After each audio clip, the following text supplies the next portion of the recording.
Assalamualaikum warahmatullahi wabarakatuh. Salam sejahtera bagi kita semua. Om Swastiastu, Namo Buddhaya, salam kebajikan. Yang saya hormati Ibu Mutia Fiada Hafiz, Bachelor Engineering MIP, selaku Menteri Komunikasi dan Digital Republik Indonesia. Yang saya hormati Profesor Suhono Hartosupangkat, selaku Kepala Pusat Inovasi Kota dan Komunitas Cerdas ITB. Yang saya hormati para pimpinan ITB yang hadir dalam kegiatan ini.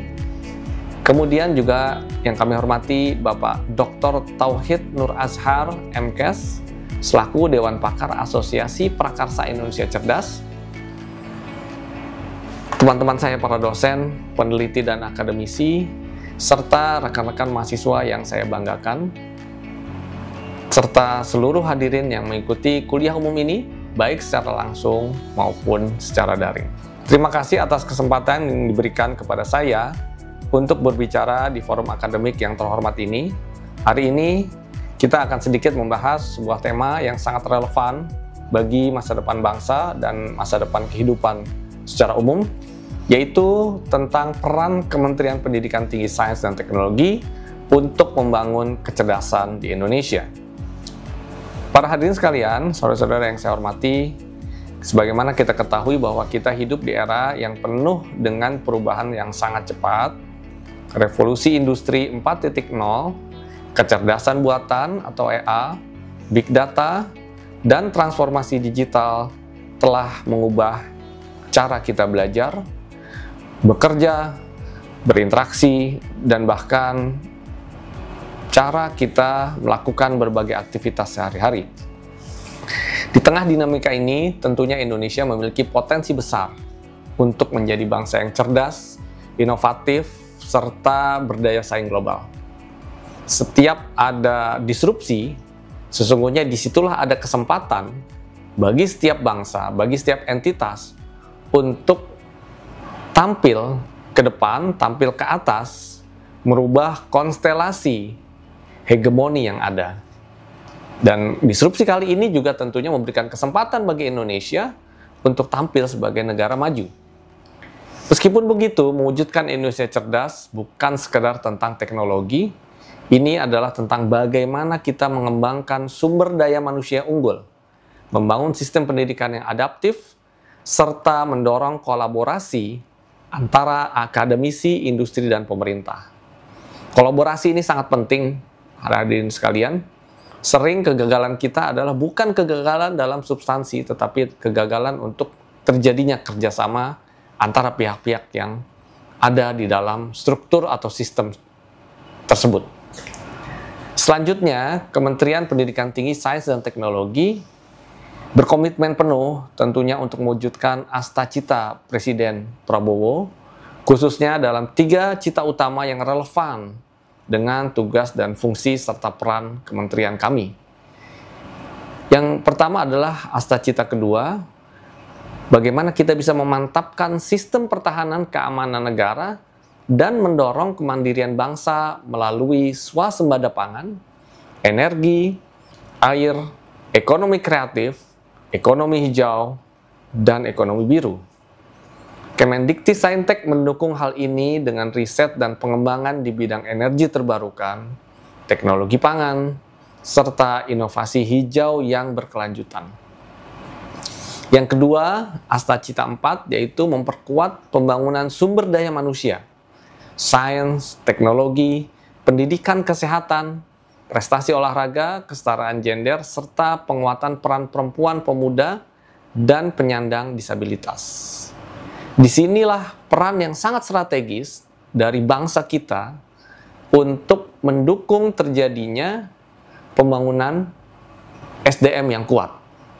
SDM ini sangat penting karena disinilah kita akan menghasilkan sumber daya yang unggul untuk bisa menjadi penopang kemajuan industri yang akan berdiri banyak, akan melaju kencang di negara kita Indonesia untuk menghasilkan pertumbuhan ekonomi yang tinggi.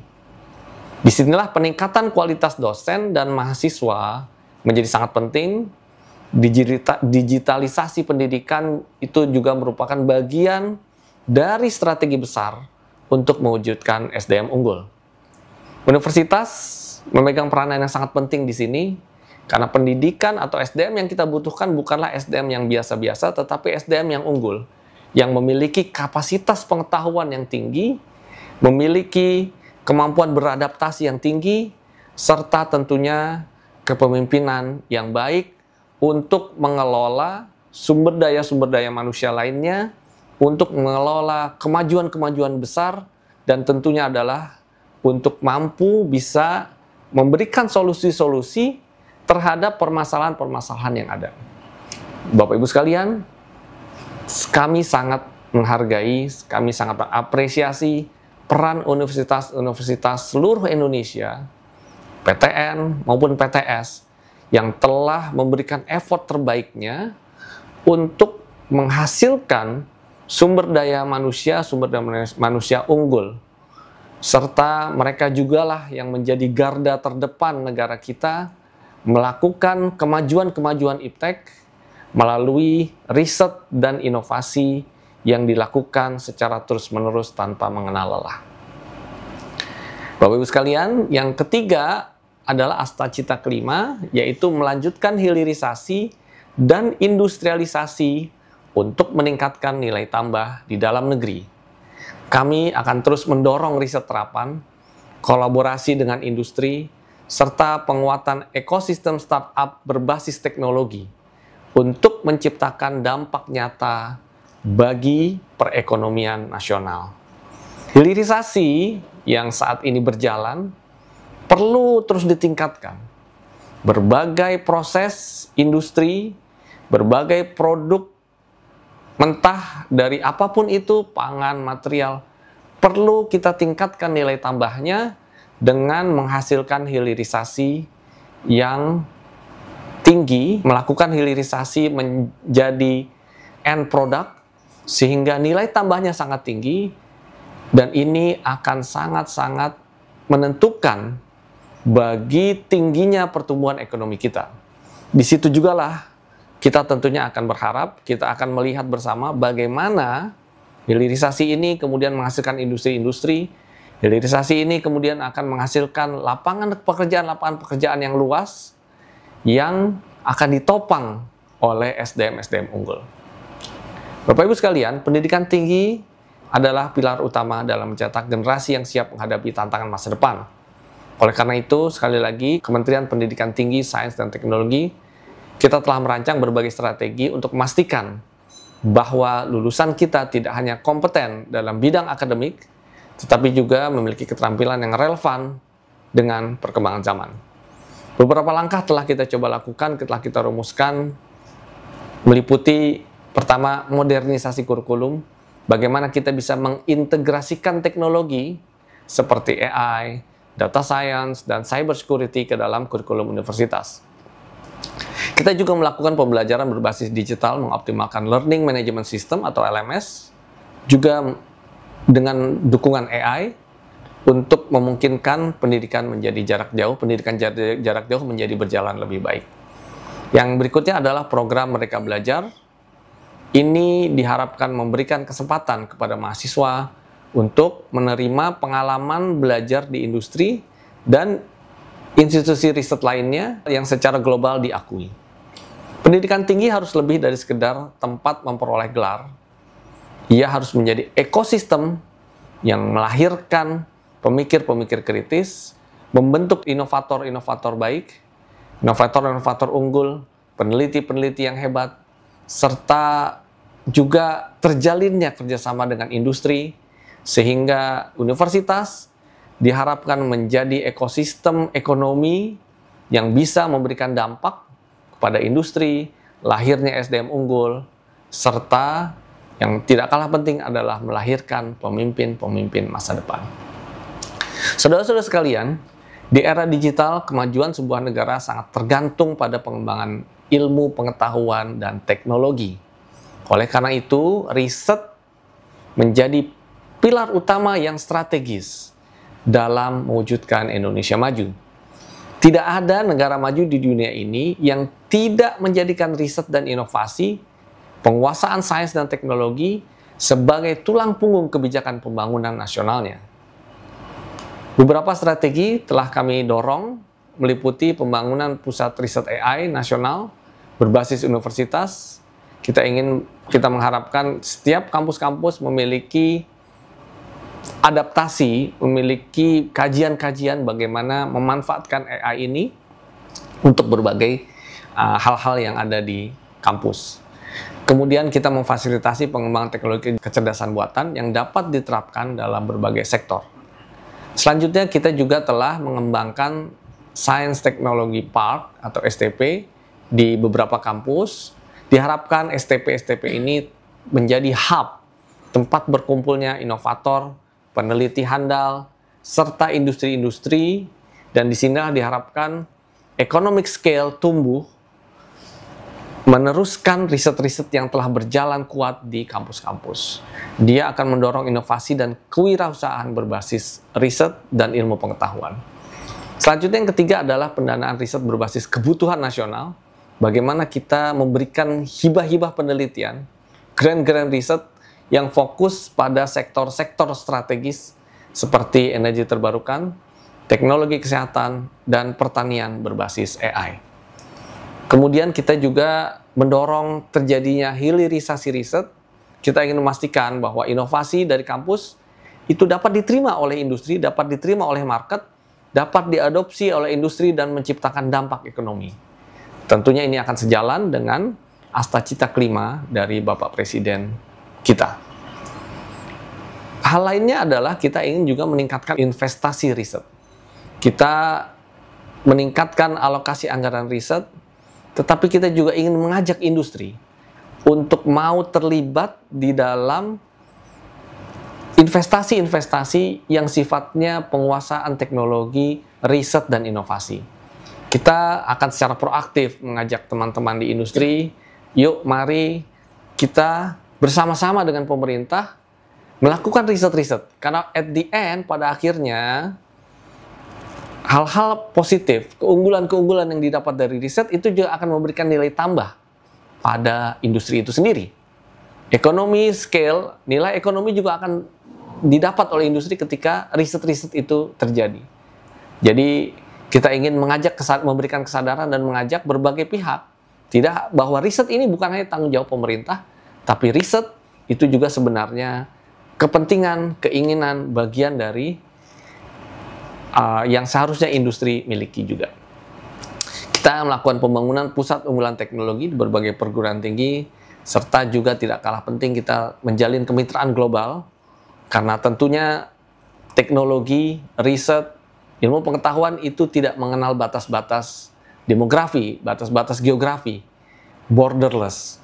Jadi kemajuan teknologi kemajuan teknologi global harus kita bisa adaptasi, kita juga harus maju seiring dengan kemajuan teknologi di global. Yang berikutnya adalah bagaimana kita bisa memperkuat keterlibatan industri, membangun ekosistem riset yang terhubung langsung dengan dunia industri. Sehingga hasil penelitian dapat diterapkan, dapat digunakan dalam skala produksi, dan menciptakan nilai tambah bagi ekonomi nasional. Karenanya sekali lagi, kita ingin riset-riset juga harus bekerja sama sejak awal dengan industri. Kita ingin riset-riset yang dilakukan itu juga menjawab tantangan-tantangan nasional, menjawab kebutuhan nasional, dan juga menjawab kebutuhan dari industri. Dengan riset yang kuat dan terarah, saya yakin apalagi kampus-kampus besar seperti ITB, UI, UGM, dan kampus lainnya, ini pasti akan bisa menjadi penopang utama kemajuan Indonesia. Indonesia perlu kita sama-sama rubah bagaimana kita bisa menjadi produsen teknologi, bukan hanya pengguna teknologi, apalagi konsumen teknologi. Riset tentunya bukan hanya tentang mencari pengetahuan baru, tetapi juga bagaimana riset itu juga tentang menciptakan solusi yang berdampak bagi kesejahteraan rakyat dan daya saing bangsa di tingkat global.